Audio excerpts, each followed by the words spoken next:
জায়গাতে যাব বলে মা মেয়ে কিন্তু রেডি হয়ে গিয়েছিলাম, আর দুপুরবেলা করে রেডি হয়েছি, দুপুরবেলায় বেরোবো। তার আগে আমার মেয়ে কিন্তু রেডি হয়ে সময় কাটছিল না বলে দেখো মডেলিং করছে বাড়িতে, একবার এদিক একবার ওদিক, কি হাসি। তো হ্যালো এভরিওয়ান, কেমন আছো সবাই? আশা করি খুব ভালো আছো, আমরাও ভালো আছি। চলে এলাম দুপুরবেলা করে ছোট্ট একটা ব্লগের সাথে। তারপরে কিন্তু আমাদের নিজের গাড়িতেই উঠে আমরা বেরিয়ে পড়েছি। এটা কিন্তু রোডের মধ্যে মা আর মেয়ে একসাথে বসে আছি। তো তারপরে আমার মেয়ে বলছে ও কী সুন্দর লাগছে, এই ওয়েদারের মধ্যে যেতে খুব ভালো লাগছে।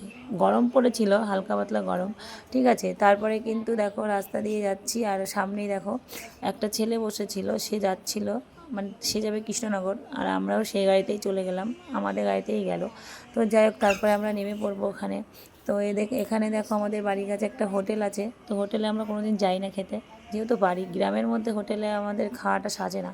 তো এই যে এখানে এরকম মিষ্টি নিয়ে নিয়েছি আমার মাসি বাড়ির জন্য। আমরা যাচ্ছিলাম হচ্ছে আমার মাসি বাড়ি, আর এই যাচ্ছি আমরা রোড ধরেই, এমনি কোলের পরে মিষ্টির প্যাকেটটা বসিয়ে নিয়েছি। আমার মেয়ে বলছে বা মিষ্টিটাও নিয়ে নিলে, তোমার মাসির বাড়ি যাচ্ছ বলে। আমি বললাম যে হ্যাঁ, যেখানে যেতে হয় খালি হাতে যেতে নেই, মিষ্টি নিয়ে যেতে হয়। বলছে ও তুমি যাচ্ছ তোমার মাসির বাড়ি, আমি যাচ্ছি আমার মাসির বাড়ি। তো বললাম ঠিক আছে তাহলে চলো, তাহলে যাওয়া যাক।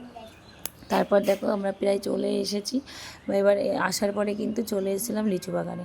ফার্স্ট আমার মাসিদের বাড়ি থেকে আমরা লিচু বাগানে চলে এসেছি। লিচু বাগানটা এত সুন্দর, দেখার মজা, মানে প্রত্যেকটা গাছে লিচু ঝুমঝুম করছে। আর এগুলো কিন্তু লিচু ভাঙা হয়ে গেছিলো, আর কিছু বাকি ছিল, ওইদিকে বোম্বে লিচু যেগুলো ছিল সেগুলো বাকি ছিল। তো আমরা লিচু বাগানে ভিডিওটা করলাম, এত সুন্দর লাগছিল না ওখানে লিচুগুলো দেখতে। আর লিচুগুলো যেমন মিষ্টি খেতে তেমন লাল, আর তেমনি বড় বড় বেশ লিচু দেখ নাই ছিল। তো এখন সবাই লিচু পাড়বে, লিচু ভাঙবে, তো সেই জন্যই কিন্তু আমরা মাঠে এসেছিলাম। তা আমরা সবাই একসাথেই মাঠে এসেছি, অনেক ছেলেপিলে ছিল। এখানে জোন রাখা আছে, যেহেতু লিচু বাগানে জোন না রাখলে হবে না, এত লিচু পাড়া, তারপরে পাহারা দিতে হয়, পাহারা না দিলে লোকে চুরি করে নিয়ে চলে যায়। তো সেই জন্যই লিচু, মানে এত বড় জায়গাটা, তো লিচু পাহারা দেওয়ার জন্য তো লোকজন রাখতেই হবে।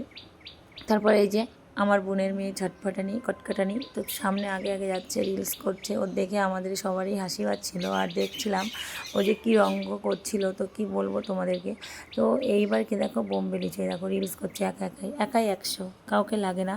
আর আমার মেয়ে এদিকে লিচু টুকটুক করে পাড়ছে, বাবা আর মেয়ে লিচু পাড়ছে আর খাচ্ছে, কি ভালো লাগছে লিচু পাড়তে। এদিকে আমার মাসি কিন্তু এসছে লিচু বাগানে, যেহেতু লিচু বাছাই হবে। আমি কোনো দিন বাছতে পারি না, একটু বসেছিলাম বাছতে, কিন্তু আমার হচ্ছিল না বলে আমার বোন বলছে তুই উঠে যা। এই দেখো গাছে উঠে পড়েছে সব ছেলেরা লিচু পাড়তে, ঝুড়ি নিয়েছে, ব্যাগ নিয়েছে, ওই দেখো গাছে উঠে পড়েছে।